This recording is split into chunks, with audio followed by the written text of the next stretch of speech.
soy adicta. Era una cabeza caótica que no se quería a sí misma y aborté. Consumía haciéndome las in vitros.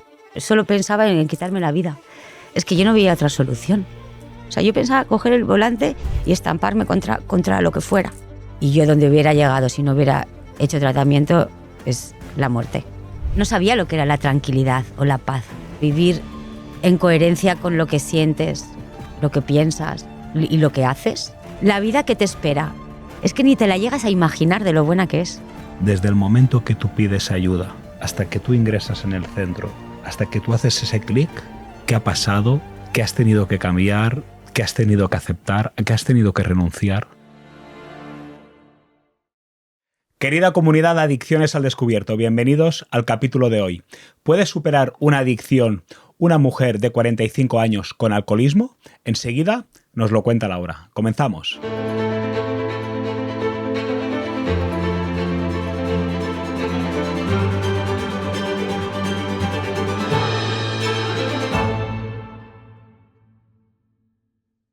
Laura, ¿qué tal? Bien. Muy buenas, ¿cómo estás? Pues muy bien, Luis, la verdad. Ilusionada de estar aquí también. ¿Quién es Laura? A ver, ¿quién soy yo? Bueno, pues yo, soy una mujer hoy de 47 años que ha empezado a estudiar, a formarse para tener una nueva profesión, que empieza a quererse a sí misma, a valorarse a sí misma y que se esfuerza todos los días. Y sobre todo, soy adicta. Sí, eso es lo primero por las mañanas. Todas las dinámicas que tengo por la mañana, todas mis rutinas, hacen que me recuerde que soy adicta. Antes de llegar a saber cómo has pasado a formarte, a estar estudiando, a querer vivir, y lo que me estabas comentando de quién es la Laura de ahora, me gustaría que nos contaras quién es la Laura que pidió ayuda en esta clínica para poder recuperarse de su adicción. Pues la Laura de antes era una cabeza caótica que no se quería a sí misma, que tenía el foco puesto en todos los demás menos en ella.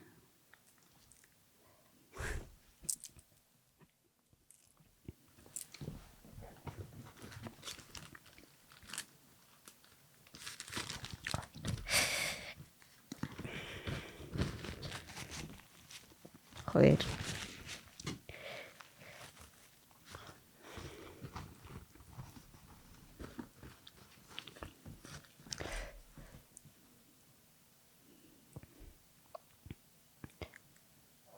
Que se perdió por el camino. Se perdió por el camino. No sé en qué momento se perdió. Siempre necesitaba, y a día de hoy todavía lo trabajo, porque eso lleva todo un proceso, que necesitaba la valoración de los demás, que ponía sus emociones al servicio de los demás, que necesitaba consumir primero para relacionarse con los demás, para sentirse como miembro más dentro de un grupo, y que en un punto de su vida apareció una persona y la dependencia emocional hizo que todavía me perdiera mucho más, ¿no? La dependencia emocional yo no sabía que también era una adicción. Después en el proceso lo entendí. Que yo me preguntaba, ¿cómo puedo estar con una persona que me dice que no me quiere y yo estoy arrodillada a lo mejor diciéndole que no me deje? Y eso, o sea, se retroalimentaban entre sí. a más dolor emocional por esa... Sí, violencia psicológica, le voy a poner el nombre, ¿no? Violencia psicológica, más consumo de alcohol, ¿no? Y a más consumo de alcohol, yo también me volvía otra persona, porque lo que yo viví de mi relación, es verdad que la otra persona tiene su responsabilidad, ¿no? Pero yo aprendí en el tratamiento que yo tenía la mía, ¿no? Y era que yo había decidido quedarme ahí, ¿no? Y que mi responsabilidad ahora era trabajarme el amor propio, la no necesidad de estar con alguien, sino estar con alguien de una forma sana, para responsabilizarme y que no me volviera a ocurrir lo mismo, ¿no?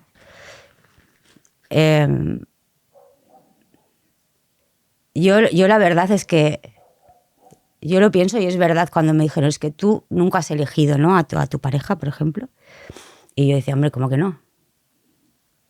Yo estuve casada, me separé, he tenido esta otra pareja, lo he elegido yo, ¿no?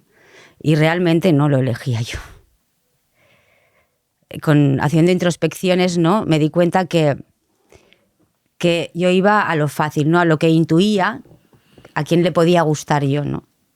Si yo veía que a algún chico le gustaba, pues ya está, ¿no? Pero realmente no lo estaba eligiendo yo. Yo, el chico que me gustaba, de verdad, yo no iba.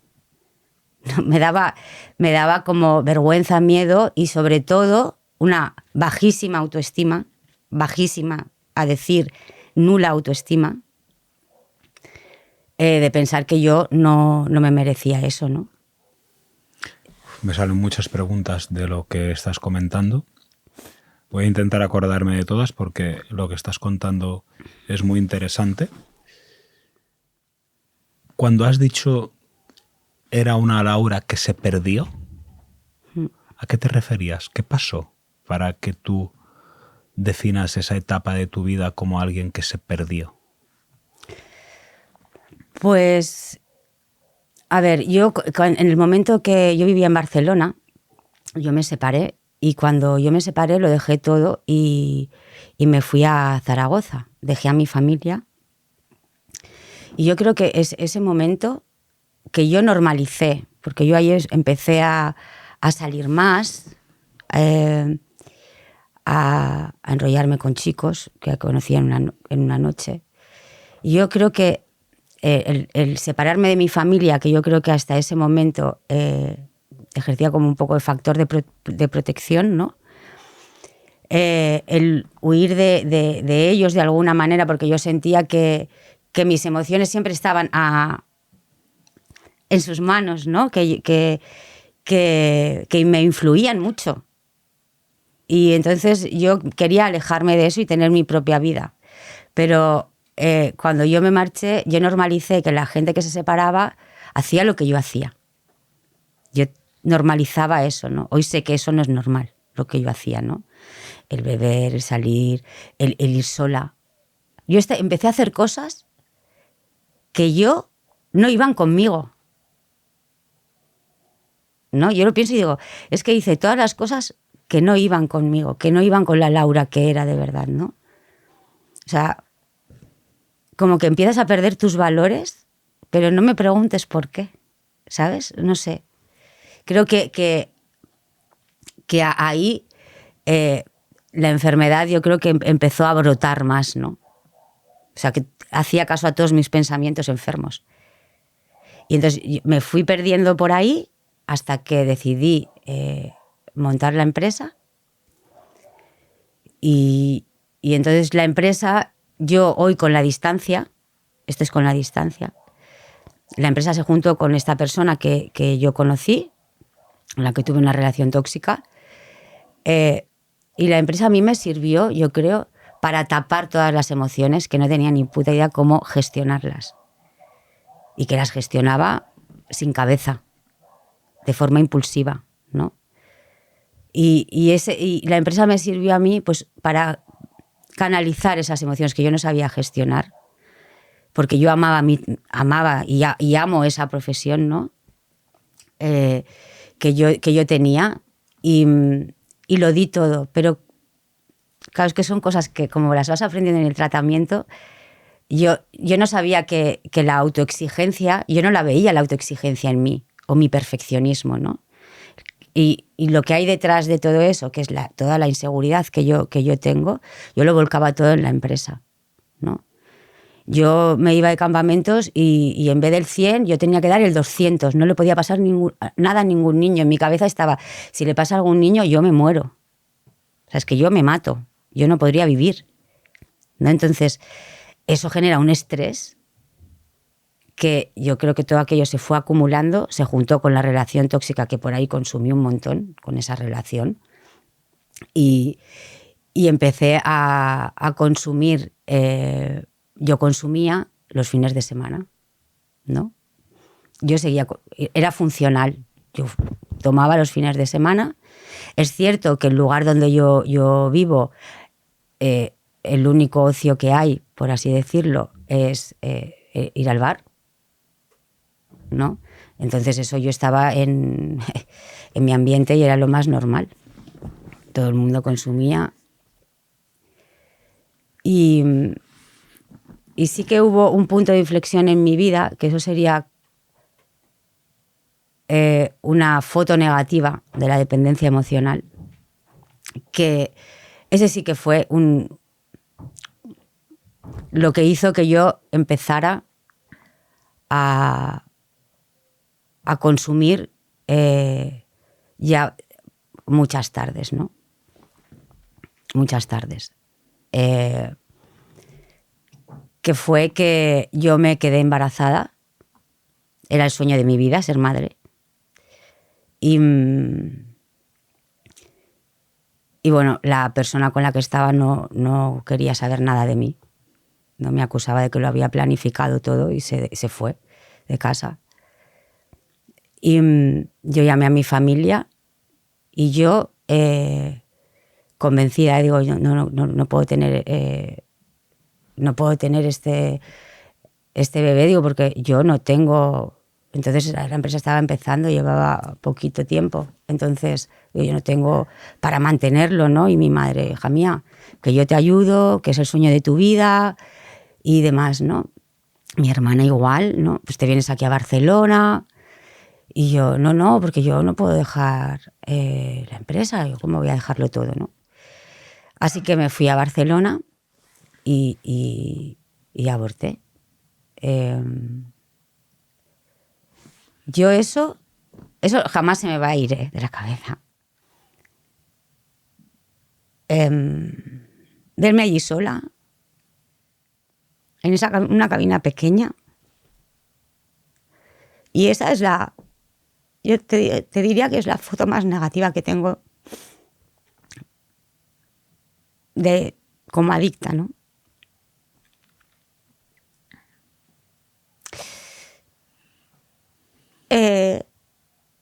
Después yo me di cuenta que yo aborté para volver con él. Yo volví con él. Y hay un libro que me ayudó mucho a procesar todo esto, a entender que, porque yo tenía una culpa que solo sabía taparla con bebiendo.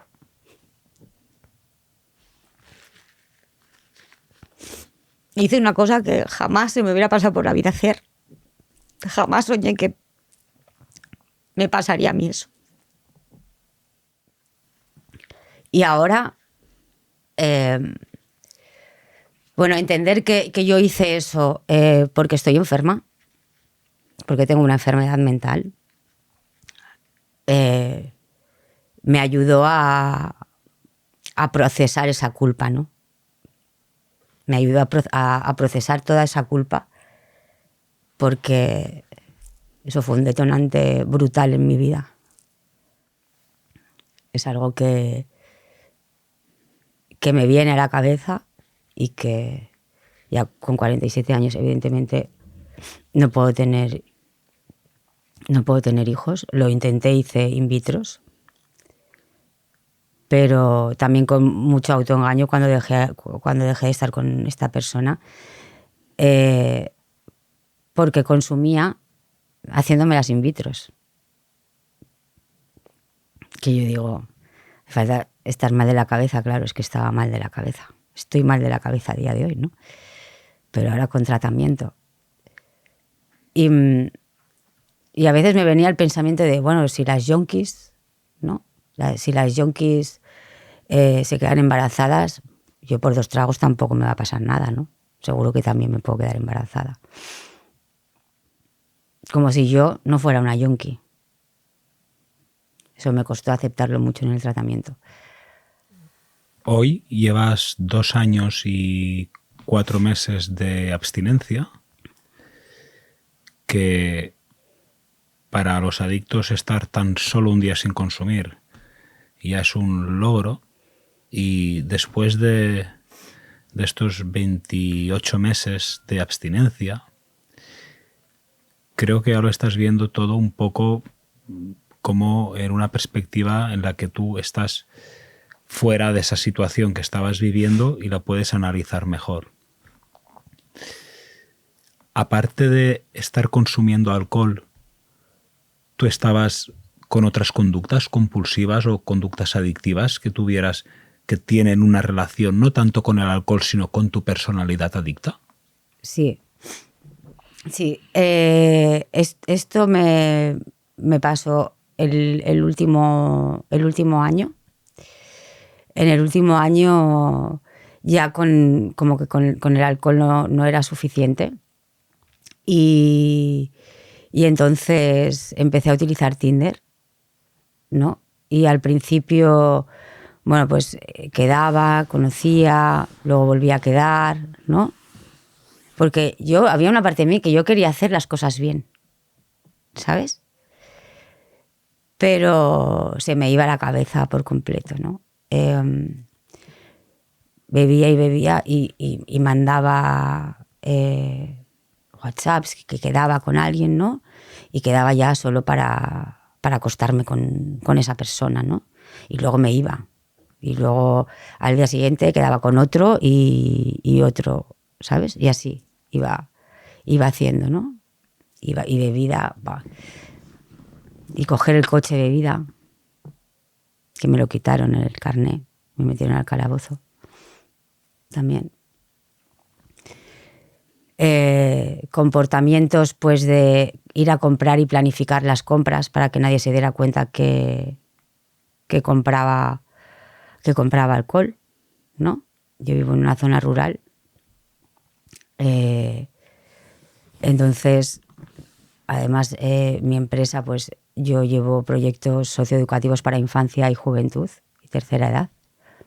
Entonces me daba mucho miedo, ¿no? Ser descubierta y entonces planificaba, ¿no? Pues hoy voy a comprar a este supermercado, luego al día siguiente voy al otro, hoy compro en el Amazon, luego al siguiente voy al otro. O sea, al final mi vida, mi último año, sobre todo mi último año, que fue cuando falleció mi padre, ¿no? Ese año fue, o sea, era caótico, o sea, planificando. Mi cabeza, yo decía, no, si es que yo no iba consumida al trabajo, es verdad, yo no iba consumida al trabajo, ¿no? Pero me hicieron entender que de alguna manera sí que iba. Porque es verdad que yo iba pensando en cuándo volvía para seguir consumiendo, ¿no? Entonces, mi cabeza ya solo era consumo, el último año solo era consumo. O sea, en mi cabeza solo era planificar cuándo podía beber, cuándo podía ir a comprar. Compraba comida sin necesitar comida. Bueno, sin necesitar comida porque casi no comía. Entonces compraba mucha comida para tapar la botella que me llevaba. Y que luego tiraba la comida, porque no comía apenas. No comía apenas, ¿no? Y comportamientos de escribir en redes sociales cosas. El otro día borrando unas redes sociales, digo, ¿qué ponía aquí yo? No tenía ningún sentido. Y yo me pensaba que estaba escribiendo a saber tú el qué en ese momento, ¿no? Y me levantaba con taquicardias. Al día siguiente de, hostia, ¿qué coño he escrito? ¿Qué he hecho? ¿No? Y entonces aún me quedaba yo más en mi casa con el pensamiento de que estaba pensando la gente, que no me puede ver. Unas paranoias. ¿Tenías miedo de hacer alguna locura? Sí, por eso ingresé. Ingresé por eso, ¿eh? Tenía miedo de mí misma. Sí. Sí. Una de las fotos negativas que tengo es... en el trabajo estaba súper nerviosa, era verano, tenía que preparar muchos materiales y tal, y como mi vida estaba muy desordenada, ¿no? Interiormente mi casa era un puto desastre. Me senté, tenía cajas, es que es como si lo viera ahora, ¿eh?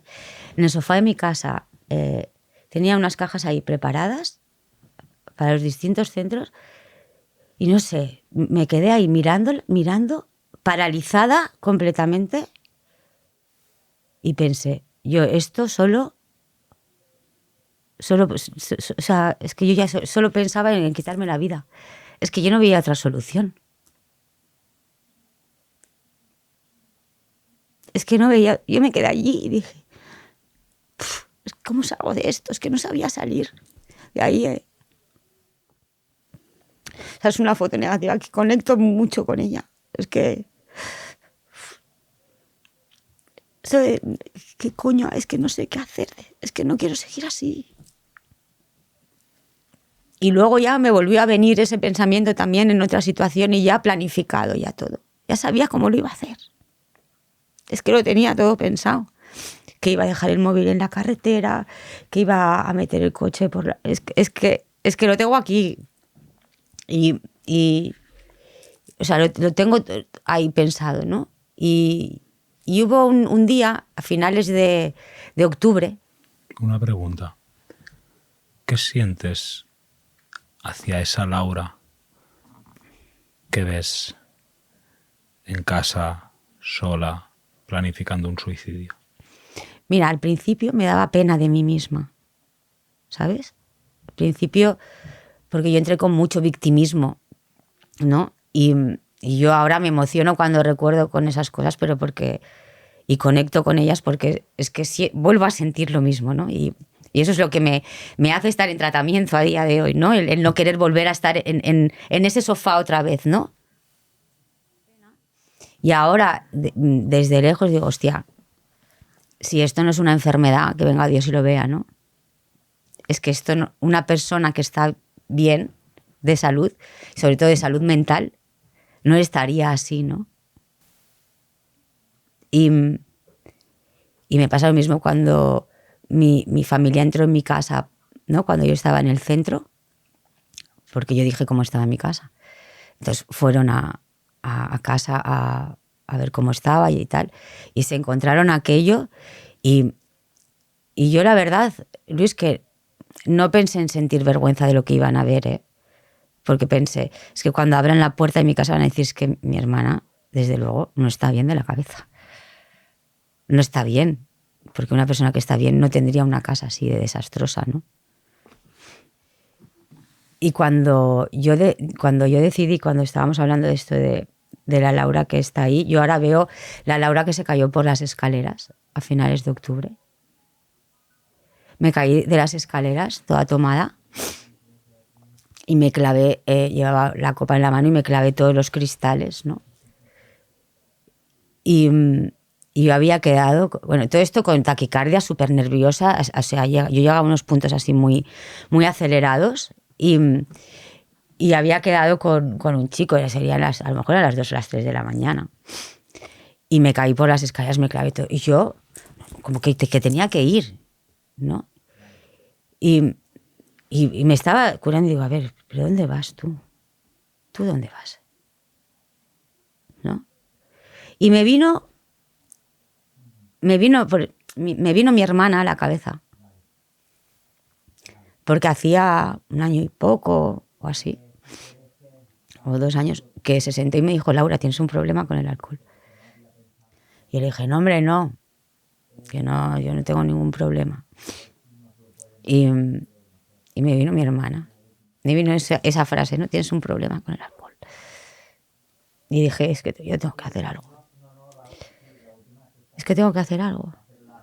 Tengo que hacer algo. Y cuando me vino, se me fue ese pensamiento, ¿sabes? Me volvió otra vez, no, que yo tengo que ir a quedar con este chico, tal. No sé. Y en el coche me di la vuelta. En el coche me vino estamparme con el coche. Que me estampara, eso también me pasaba mucho cuando conducía, que me estampara con el coche, eso me venía muchas veces a la cabeza, estamparme con el coche. Y me di la vuelta porque dije, es que me voy a estampar con el coche. Es que me voy a ir yo contra... O sea, yo pensaba coger el volante y estamparme contra lo que fuera. Y me di la vuelta. Y dije, bueno, ya está. Mañana buscamos un centro. Y al día siguiente fue cuando me puse a mirar centros. Y ya cuando me disteis el ok, ya llamé a mi familia y les dije que ingresaba. Sí. Pero fue miedo de que podía hacer o lo que tenía planificado en la cabeza o estamparme con el coche, porque estamparme, eso me pasaba muchas veces. De hecho, después de cuando volví a coger el coche, cuando salí del ingreso, me venía el pensamiento de estamparme con el coche. Porque era un pensamiento que yo tenía ahí automático, por decirlo de alguna manera, ¿no? Ahora sé que son esos pensamientos enfermos que yo ya sé que no les tengo que hacer caso, ¿no? Pero antes, todos los pensamientos enfermos eran todos y a todos les hacía caso, ¿no? Entonces, yo, en todo ese camino, ¿no? Que te digo, desde que me separé, yo creo, ahí fue cuando la Laura se empezó a perder en todas estas cosas, en querer demostrar, en querer ser la mejor, que la valoraran, en desvivirse para que los demás la reconocieran. Me has contado cosas que son muy duras. Hay un tema, Laura, que si quieres hablar y compartir, pues puedes, y si no, pues no pasa nada. Y es el tema de tu padre. ¿Qué pasó en el funeral de tu padre?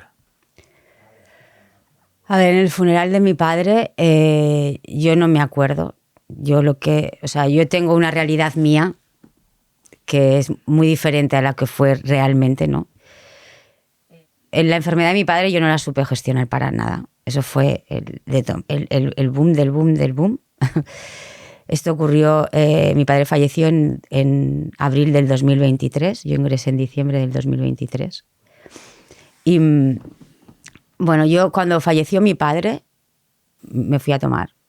Llamé a unas compañeras de consumo y me fui a tomar, ¿no?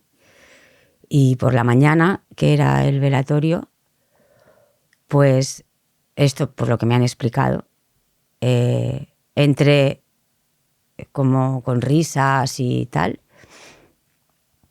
tomada. Yo pensaba que no iba tomada, pero iba tomada, con el patín eléctrico hasta dentro del tanatorio hasta el final. Yo, esto me lo cuenta Cristina, que era mi terapeuta, en una terapia de grupo, cuando estaba en el ingreso, porque yo, mi realidad distorsionada, o sea, lo que yo tenía en mi cabeza es que mi familia no había confiado en mí, que me habían dejado de lado, que iban en contra de mí, que no se creían nada de lo que yo decía, ¿no? Y claro, la realidad, fíjate si era diferente. ¿Cómo iban a confiar en mí? Con todo lo que estaba haciendo, ¿no? Y eso del patín yo no lo tengo como foto negativa porque yo no me acuerdo de eso.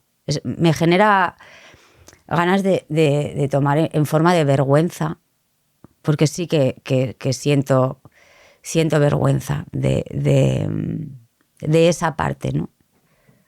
De esa parte.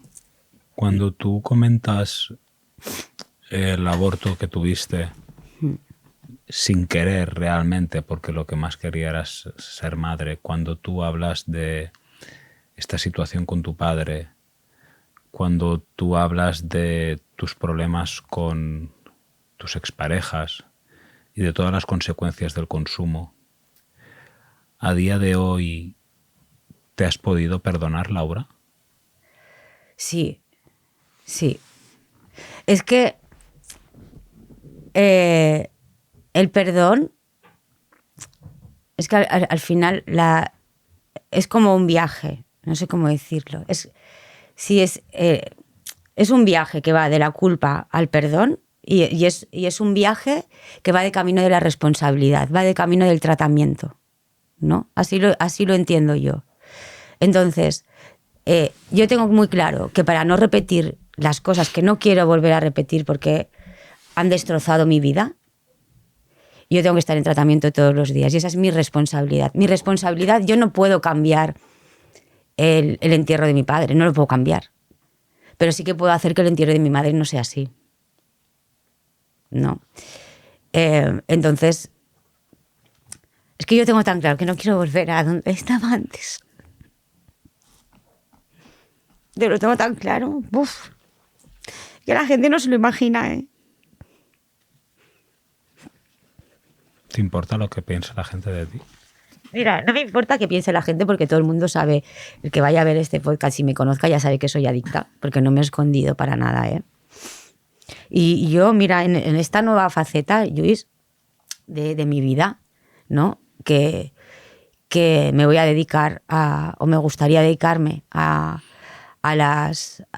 tratamiento de adicciones, ¿no? De ayudar a personas que están donde yo también he estado, ¿no? Y a día de hoy sigo estando, que es en tratamiento. Bueno, sigues estando, pero en una fase de mantenimiento Sí. que todos los adictos seguimos después de haber pasado por el tratamiento. Sí, sí. Que lo aclaro para que la gente no crea que Laura está consumiendo, que Laura lleva 2 años y 4 meses de abstinencia y no ha tenido ninguna recaída desde que ingresó al centro y ya dirige su vida de manera autónoma.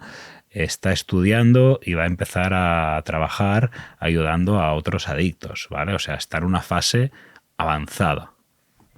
Sí, pues en esta nueva etapa que yo no esperaba, ¿no? Pues eso, ¿no? Estoy estudiando, que yo también pensaba, tenía muchos pensamientos limitantes de que con esta edad cómo iba a cambiar, ¿no? De trabajo, de sector, de todo, ¿no? Y sin embargo soy mejor estudiante de lo que era antes de que se despertara hasta la enfermedad, ¿no? Antes de que Laura, porque claro, hay una Laura que se está matando con las drogas, con el alcohol y con conductas compulsivas, y una Laura que está estudiando para poder ayudar a otras personas que han pasado por su situación. Pero yo quiero saber qué ha pasado en el medio. Desde el momento que tú pides ayuda, hasta que tú ingresas en el centro, hasta que tú haces ese clic, ¿qué ha pasado? ¿Qué has tenido que cambiar? ¿Qué has tenido que aceptar? ¿Qué has tenido que renunciar? Bueno, yo es que en el centro cuando yo entré lo primero era aceptar, ¿no? Que yo era como todos los que estaban allí en terapia, ¿no? Es lo primero. Porque yo pensaba que yo no era como ellos, ¿no? Entonces, eso lo primero. Cuando me sirvió mucho escuchar a los compañeros, porque es que contaban cosas que es que yo las estaba viviendo y eran otras sustancias, ¿no? Pero daba lo mismo, porque nos estamos cortados como por el mismo patrón, ¿no? Me sentía identificada con muchas cosas, ¿no? Que hacían ellos, que les pasaba a ellos, cómo se sentían ellos, ¿no? En ese sentimiento también. Y eso me ayudó poco a poco a ir aceptando que yo tenía un problema. Que no es aceptar la enfermedad. O sea, que yo acepté que tenía un problema. Yo ingresé para un mes y a los 15 días yo ya dije a los terapeutas que avisaran a mi familia que yo me quedaba el tiempo que se requería. Porque yo entré, sabía que no iba a ser para un mes. Y mi hermana me lo dijo, Laura, esto no es para un mes, porque un hermano mío también hizo tratamiento y yo fui con él a ingresar, ¿no?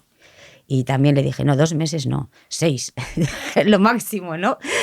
Entonces, yo cuando mi hermana me lo dijo, yo me acordé, si yo ya lo sabía, le dije, Mari, ya lo sé, pero 1 mes. Porque yo sabía que si me decía a mí misma que para 1 mes, si me autoengañaba en eso, no, era más fácil. O sea, utilicé el autoengaño a mi favor en ese momento, ¿no? De decir, 1 mes, ¿no? Yo ya sabía que sería más, ¿no? Pero aceptar, joder, no, hostia, ¿por qué a mí, no? ¿Por qué me pasa a mí? Y entonces durante el proceso empecé a conocerme. Yo creo que para mí es que el tratamiento se lo podría aplicar mucha gente, ¿sabes? Porque al final es un descubrimiento de uno mismo tan valioso, porque tienes la oportunidad de aprender a gestionar emociones que nosotros gestionamos a través del consumo, ¿no? A identificarlas, a ponerle el nombre. Sobre todo yo diría, pues, es que yo me conocí a mí. Yo entré siendo una adolescente, con mentalidad de adolescente, y a veces te diría que hasta de niña de 5 años. Y hoy me siento una mujer y quiero ser mujer, ¿no? Antes yo no quería crecer. No quería crecer, sí, no quería ciertas responsabilidades en ese sentido. Entonces, en el tratamiento, yo la verdad es que estuve bien, ¿no? Yo no... A ver, claro, se pasan momentos, hay momentos jodidos, ¿no? Pero es que no sé, si tú sabes que no quieres volver al sitio donde estabas y te dicen que tú tienes que hacer lo que te digan, hostia, pues yo hago yo es que me había dedicado tanto a la empresa y le había dado tanto... ¿Tú sabes lo que era estar allí tranquila? Y si tú tuvieras que darle 3 consejos a alguien que va a hacer un tratamiento en un centro, ¿cuáles serían? Pues mira, lo primero que le diría es, haz lo que te digan. No te preocupes de nada más. Si es maravilloso. Haces lo que te digan y no tienes que hacer nada más. Lo segundo, que no tenga prisa. Que no tenga prisa. Que hemos estado consumiendo muchos años. Entonces que ahora no tenga prisa por seguir avanzando, ¿no? Y por querer salir del centro, porque querer salir es querer volver a la vida, ¿no? Querer salir antes de tiempo, quiero decir, ¿no? Es querer volver a la vida de antes. Y la tercera, hostia, que si lo hace, es que se siente tanta felicidad, tanta paz. Yo ahora me levanto y me hago un diario por las mañanas con unas frases. Luego tengo el diario de la noche. Pero me escribo, ¿no? ¿Cómo me siento hoy, no? Y muchas veces pongo tranquila, en paz. Y pienso, hostia, no puede ser. No puede ser, ¿no? Y porque yo jamás había estado tranquila. No sabía lo que era la tranquilidad o la paz, ¿no? Entonces, hostia, vivir en coherencia con lo que sientes, lo que piensas y lo que haces. Recuperar a tu familia. Recuperarte a ti. Ser la mejor versión de ti. Es que eso no tiene precio, ¿eh? Es que eso no tiene precio. Se lo decía a un compañero el otro día, es que eso no tiene precio. Es que la vida que tenemos ahora no tiene precio. Y es verdad, que nosotros, porque yo es verdad que agradezco mucho a mi familia, a la gente que me acompaña. La gente del pueblo se alegra de verme como estoy, ¿no? Que hasta ayer mismo me decía una vecina, ¿no? Me decía, es que no hace falta que digas cómo estás, es que ya se te ve. Y es que la felicidad sale. Entonces, creo que, no sé, tío, que si hay en algún momento que a alguien se le hace el clic como se me hizo a mí, que corra, pero que corra a llamar ya y a reservar, ¿no? Y a decirlo a la familia, porque eso a mí me ayudó, hacerlo y seguidamente llamar y comunicar, ya era como, ya no me puedo echar atrás. Entonces eso también es importante, ¿no? porque yo había pensado millones de veces dejarlo. Millones. Había tirado botellas millones de veces, había vaciado botellas millones de veces. Y era incapaz, ¿no? Entonces, con ayuda, y lo bien que sienta la ayuda, ¿eh? Recibir ayuda sienta también muy bien. La verdad es que sí. No sé, es que yo estoy tan bien y veo a mi familia también que está muy contenta. Entonces, no sé, tengo nuevas ilusiones, una nueva vida que me gusta y no sé, es que me siento muy, muy afortunada. También he de decirlo que me siento muy afortunada porque no todo el mundo tiene la oportunidad de hacerlo. Entonces yo conozco compañeros que tienen la oportunidad y la han echado por tierra, ¿no? Y es una pena. Porque al final son años que nos estamos matando a nosotros mismos. ¿Tienes miedo de recaer? Tengo respeto. No tengo miedo. Porque yo sé que si hago tratamiento y hago mis rutinas, descargo, llamo y todo eso, yo sé que no voy a recaer, ¿no? Pero me da respeto, en el sentido de que hay a veces pues que ahora un poco menos, es verdad, porque tengo menos pensamientos, pero sí que me vienen ganas directas de consumir, ¿no? Entonces, bueno, descargar mucho. Hay alguna vez que me he saltado, a lo mejor ir a caminar, me cuesta mucho el deporte.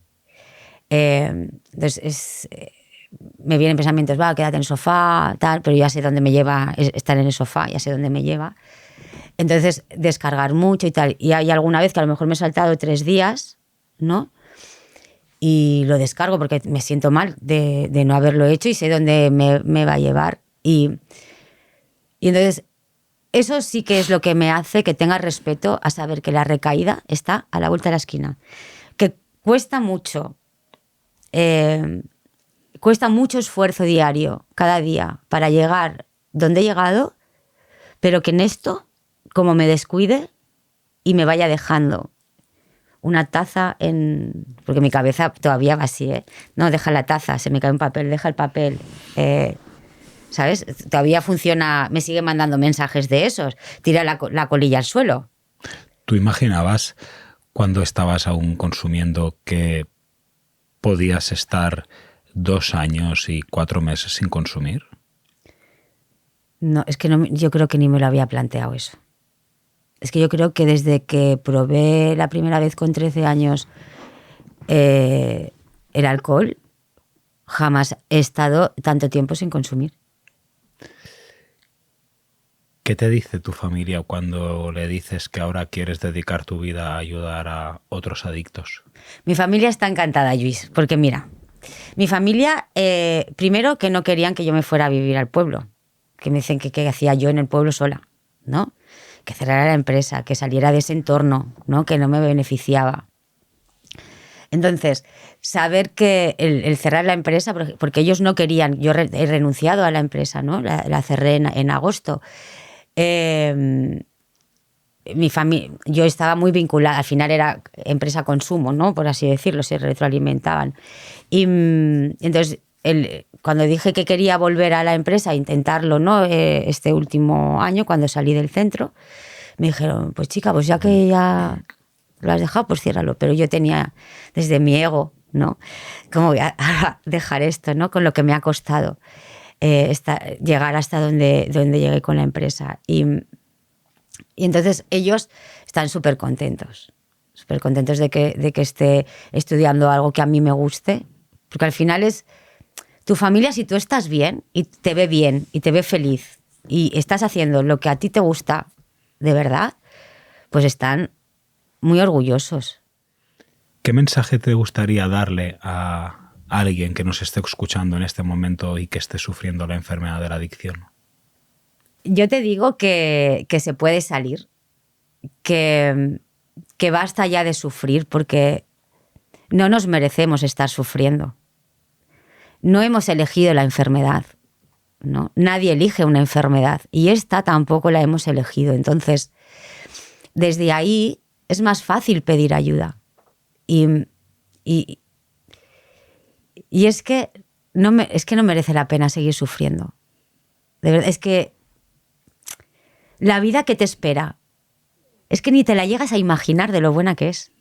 Es que yo creo que jamás, después de estando en tratamiento, jamás yo había tenido una vida como la que tengo ahora.